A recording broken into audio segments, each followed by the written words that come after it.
নমস্কার দর্শক বন্ধুরা, আপনাদের সকলকে স্বাগত জানাচ্ছি রেভ স্পোর্টস বাংলার এক নতুন উপস্থাপনাতে।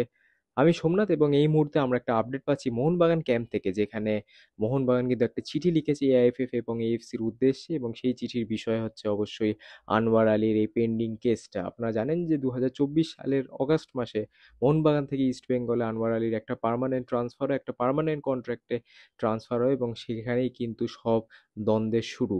আপনারা জানেন যে দিল্লি এফসি থেকে 2023 সালে কিন্তু আনোয়ার আলী মোহনবাগানে জয়েন করে 4 বছরের একটা লোন ডিলে, এবং সেই লোন ডিলের পরে কিন্তু মোটামুটি 1 বছর পর মোহনবাগানে খেলার পর কিন্তু আনোয়ার আলী যোগ দেয় ইস্ট বেঙ্গলে একটা পার্মানেন্ট কন্ট্রাক্ট। এই পার্মানেন্ট এবং লোন ডিলের বিষয়টা আপনারা সকলেই জানেন, অনেক পুরনো বিষয় এবং অনেক চর্চিত বিষয়, প্রচুর এরকম আপনারা রিপোর্টস দেখেছেন। এবং এই লোন ডিলের যে একটা কমপ্লেক্সিটি আছে, এবং সেই কমপ্লেক্সিটিটাতেই কিন্তু মোহনবাগানে এখানে একটা প্রবলেম।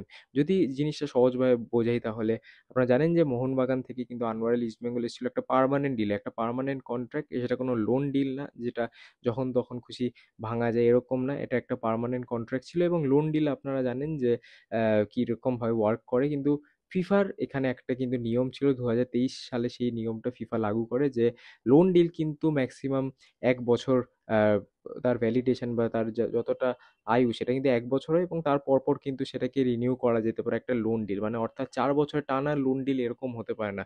লোন ডিলটা প্রত্যেক বছর করে কিন্তু রিনিউ করতে হবে, এবং সেখানেই কিন্তু আনোয়ার আলীর একটা প্রবলেম ছিল, বা আনোয়ার আলীর ক্যাম্পের একটা প্রবলেম ছিল। তারা কিন্তু মোহনবাগানের কাছে চেয়েছিল যে একটা পার্মানেন্ট কন্ট্রাক্ট।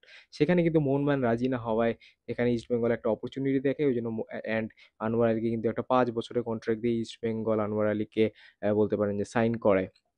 কিন্তু এখানে একটা প্রবলেম আছে। 2023 সালে ফিফার যে নিয়মটা হয়েছিল সেটা ইন্ডিয়াতে ইমপ্লিমেন্ট করার জন্য কিন্তু ফিফা 2 বছর সময় দিয়েছিল, বা নট অনলি ইন ইন্ডিয়া, সারা ওয়ার্ল্ডে ইমপ্লিমেন্ট করার জন্য কিন্তু 2 বছরের মতো সময় দিয়েছিল। এবং সেই কথাটা মাথায় রেখে কিন্তু মোহনবাগান দ্বারস্থ হয়েছিল এআইএফএফ এর কাছে, যেখানে আনোয়ার আলীর যে এই যে বলতে পারেন যে ডিলটা, সেটা কিন্তু লিগাল না, ইল্লিগাল। এবং সেখান থেকেই কিন্তু প্লেয়ার স্ট্যাটাস কমিটির কাছে তারা যায়, এবং যে পুরো হিয়ারিং হয় বা এই যে কেসটা হয়, সেটা কিন্তু যতদিন আমরা আজ পর্যন্ত কিন্তু এই কেসটার কোনো সুরাহা হয়নি। আজ অবধি কিন্তু জিনিসটা ডিলে হচ্ছে। এবং এখান থেকেই আরেকটা আপডেট যে 13 এবং 14ই নভেম্বর, আজকে 14ই নভেম্বর, গতকাল ছিল 13ই নভেম্বর, এই দুদিন কিন্তু আনোয়ার আলীর আবার হিয়ারিং হওয়ার কথা ছিল এই কেসটা নিয়ে। কিন্তু আগে আনোয়ার আলী ক্যাম্প থেকে বা সেই লয়ারের ক্যাম্প থেকে কিন্তু জানা গেছে যে কোনো একটা ব্যক্তিগত কারণে কিন্তু সেই লয়ার আনোয়ার আলীর লয়ার কিন্তু কেসটা অ্যাটেন্ড করতে পারছে না সেই দিন, এবং এটা কিন্তু বারবার করে ডিলে হচ্ছে। এবং সেই জিনিসটার জন্যই কিন্তু ফিফা এবং এএফসির কাছে রায়তার দ্বারস্থ হয়েছে মোহনবাগান। এবং সেই চিঠিতে কিন্তু মোহনবাগান জানিয়েছে যে এই যে রিপিটেটিভ ডিলে, বারবার ডিলে করা হচ্ছে, কেসটা নিয়ে কোনো সুরাহা হচ্ছে না, ইচ্ছাকৃতভাবে জিনিসটাকে আরও বিলম্বিত করা হচ্ছে, এই জিনিস নিয়ে মোহনবাগান খুশি নয়। এবং এটার জন্য কিন্তু প্লেয়ার স্ট্যাটাস কমিটির একটা গুরুত্বপূর্ণ ভূমিকা থাকা সত্ত্বেও কিন্তু সেভাবে তারা কাজ করেনি। অ্যান্ড এই জন্যই কিন্তু ফিফা এবং এএফসির কাছে মোহনবাগান গেছে, এবং সেখানে তাদের একটাই দাবি যে তারা যেন প্রেশার দেয়, বা তারা যেন কোনো একটা সুরাহা বের করে, বা যেভাবেই হোক এএফএফকে কিন্তু তারা যাতে প্রেশারাইজ করতে পারে এই ডিলটা বা এই কেসটা যে চলছে সেটা খুব দ্রুত একটা সুরাহা বা দ্রুত একটা সলিউশন যাতে খুব শীঘ্রই আসে, সেটার জন্য কিন্তু তারা গেছে এই চিঠির মাধ্যমে। এবং দেখা যাক যে কি হয়। আপনারা জানেন যে আনোয়ার আলী মোটামুটি এখনো 5 বছরের কন্ট্রাক্ট আছে ইস্ট বেঙ্গলের সাথে, 2029 অব্দি এই কন্ট্রাক্টটা আছে।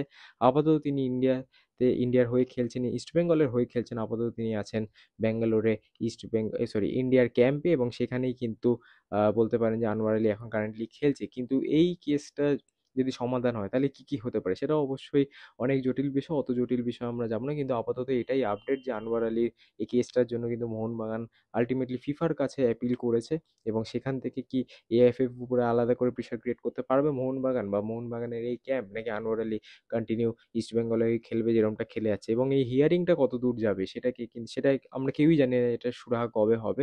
বাট আলটিমেটলি এটাই এখন আপডেট যে 13 এবং 14ই নভেম্বর এই দুদিন কিন্তু ছিল আনোয়ার আলী হিয়ারিং এর একটা ডেট, এবং এটা কিন্তু আবার পিছিয়ে গেছে, কারণ আনোয়ার আলীর যে লয়ার, তার কিছু ব্যক্তিগত কারণের জন্য তিনি কোর্টে আসতে পারেনি, এবং সেটার জন্য কিন্তু হিয়ারিংটা ডিলে হয়েছে। এবং এই রিপিটেটিভ ডিলেজের জন্য কিন্তু মোহনবাগান ম্যানেজমেন্ট খুশি না, অ্যান্ড তারা গেছে ফিফা এবং এএফসি কাছে। দেখা যাক এই কেসটা কতদূর চলে, কিন্তু এটাই একটা আপডেট আপনাদেরকে দিয়ে দিলাম। এবং এর সাথে, সাথে আনোয়ার আলীর ভবিষ্যৎ কি হয় সেটা নিয়েও আমাদের অনেক কৌতূহল, অনেক কিছু আমাদের জানা এখনো বাকি আছে। সেইসব নিয়ে অবশ্যই চোখ রাখবেন রেপ সোল বাংলার পর্দায়। আমরা যদি কিছু জানতে পারি সর্বপ্রথম আপনাদেরকেই সবার আগে আপডেটটা দিয়ে দেব। তো অবশ্যই চোখ রাখতে ভুলবেন না এই চ্যানেলে। ভিডিওটা যদি ভালো লাগে তাহলে অবশ্যই লাইক করবেন এবং চ্যানেলে যদি নতুন হন তাহলে অবশ্যই সাবস্ক্রাইব করবেন। আপনাদের সাথে দেখা হবে পরবর্তী ভিডিওতে। ততদিনে ভালো থাকবেন, সুস্থ থাকবেন এবং নমস্কার।